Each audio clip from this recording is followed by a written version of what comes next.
next guest. Joining me here in the studio is a self-proclaimed king of online content, co-founder of Arcade Media and manager of British YouTube group Sidemen. Jordan Schwarzenberger's work with the creators Sidemen. They of course include sensation KSI, you've probably heard of, to launch 3 7-figure businesses. You've got the alcohol brand XIX Vodka, you've got fried chicken restaurants, Sides, and membership platform Side Plus. The entrepreneur is also a 2023 Forbes 30 Under 30 member. He says his mission is to support a group of lads who we firmly believe are the biggest British cultural export of this generation. Taking a break from life online, Jordan joins me in the studio. Hello. Thanks, Jordan. Hello, good to see you this evening. Thank you for having me. First of all, let's start with Sidemen, because I'm not very hip. Yes. I'm a news journalist. You just saw that. You know, I don't really know what's going on. I looked them up. I obviously know who KSI is. The popularity is enormous. Tell us how that's grown. Yeah, I mean, the Sidemen are 7 real friends who started playing games with each other back in 2013.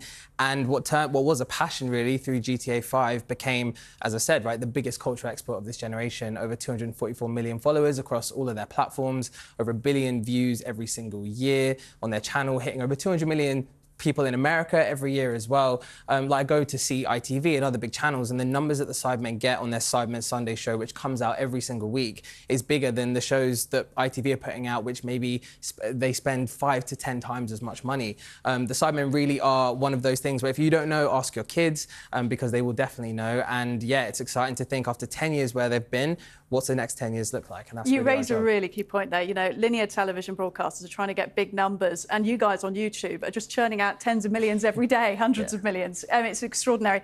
This has also been spun off into multiple side businesses, Sides, the chicken restaurant, you've got vodka, everything else as well. I mean, tell us what it's like managing that. Yeah, I mean, it's great because the audience is so committed and the fan base that they've built over 10 years is so strong.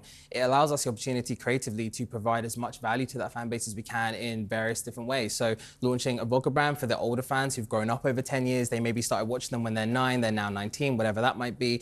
Sides, the fried chicken restaurant, we've just opened 2, one in Dalston, one in Maryhill. In the shopping centre, we've got another 10 coming over the next 5 years, 100 over the next 10 years, sorry, which is really exciting. And it allows us, again, to provide as much value as possible to the fan base. And really, it's a creative playground. Like, I'm a creative person. That's really my background. It's been the most fun job in the world because we can really do anything we like as long as it's good and provides value to the fans. Now we've got a bit of backstory about the businesses. Let's find out a bit more about you then, because I hope you don't mind me saying this. You're very young to be, a founder of such a big business. You and your co-founders working together. You've got a young team around you. That's a big British business success story. How did you get into this business of personality management? Yeah, I mean, so my story in talent really began at YMU. So for those who don't know, YMU is probably the biggest talent management company in Europe. I started working there with my agency Roundabout when I was, I think, 19, 20 years old. So I became their chief creative officer beginning of 2018. And YMU look after people like an Anton Deck, Frank Lampard at the time, Steve Aoki, Holly Willoughby, big kind of heritage TV talent traditionally. And my job there was to go in and help future-proof that business and support them in making them relevant for Gen Z. So bringing in young talent, people like an Amelia de Moldenberg, Minya Chihuahua, others that you've probably seen on Instagram and social. And so that was my first foray into the world of talent. And then through that, I ended up meeting my co-founder Aaron, who ended up meeting my other co-founder Sam, and we all came together because Sam has been really the YouTuber accountant for the last 10 years. He looks after everybody in the space, and he knew that the Sidemen opportunity was a once-in-a-generation opportunity to help them really go to the next level. These guys, again, were the biggest at the time when we started working with them in 2021, but they had nothing really beyond their main content operation and their merch brand. So how do we turn that into a foray of businesses, IP, and really build something meaningful that can hopefully outlive them? Well, let me ask you a question here about the responsibility you feel, especially with this kind of putting out British lads, putting them out there as an export, as a cultural export, because Piers Morgan on this network interviewed Andrew Tate last night. Second part of that is coming up later. And, obviously his situation, I don't want to conflate you with him at all or link you with him at all, but he talks about speaking to young British men, or young men, sorry, around the world, but he's considered to be somebody who manages personalities, and it's part of the legal troubles he's sort sort of tangled up in. How do you separate yourself from that and provide a positive, sort of inspirational platform for men? Yeah, I mean, I think if anyone knows the Sidemen, they'll know that the core of what they do is they are authentic, they are real friends who show up every week because they love being with each other, they love bantering each other, they love having fun, and there's a thread of positivity that just goes through everything that they do, and that's why it's a comfort for people. I think, yeah, there's so much negativity, there are many influences, and there's a whole culture now on TikTok especially, which can be quite toxic, I think, for young men. The Sidemen do counter that, and they counter that through being themselves, being real, being fun, never punching down, and always seeking to provide just entertainment and good value for their audience. Because some of our viewers this evening, if they're not sort of, you know, of your generation or even mine, they'll be thinking YouTube and TikTok content is dangerous. They'll think it's influencing people.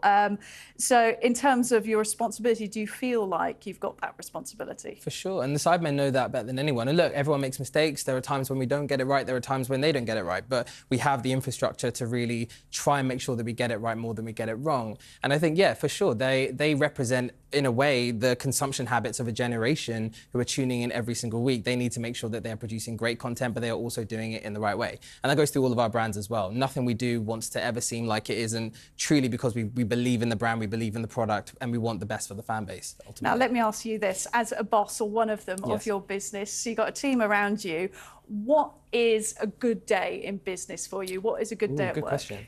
Good day at work, I would say, is, well, when the Sidemen are filming, I think it's a day when they're enjoying it. Like, I always say, like, our job is to make sure that they are loving what they do and they're coming in as friends to enjoy being with each other. Because the minute they start hating that is the minute everything else falls apart. And you can have all the biggest brands and all the biggest other things in the world. The main focus is that they, as friends, remain friends and they enjoy the process. So I think it's taken away all of the kind of boring stuff behind the scenes, allowing them to do what they do best. I think if that happens, they're smiling, they're having a good time, they're enjoying it, that's a good day. What do you want to achieve in the rest of your career? Ooh, that's a good question. I don't really think too far ahead. I've got a third baby coming this week, probably. Yeah.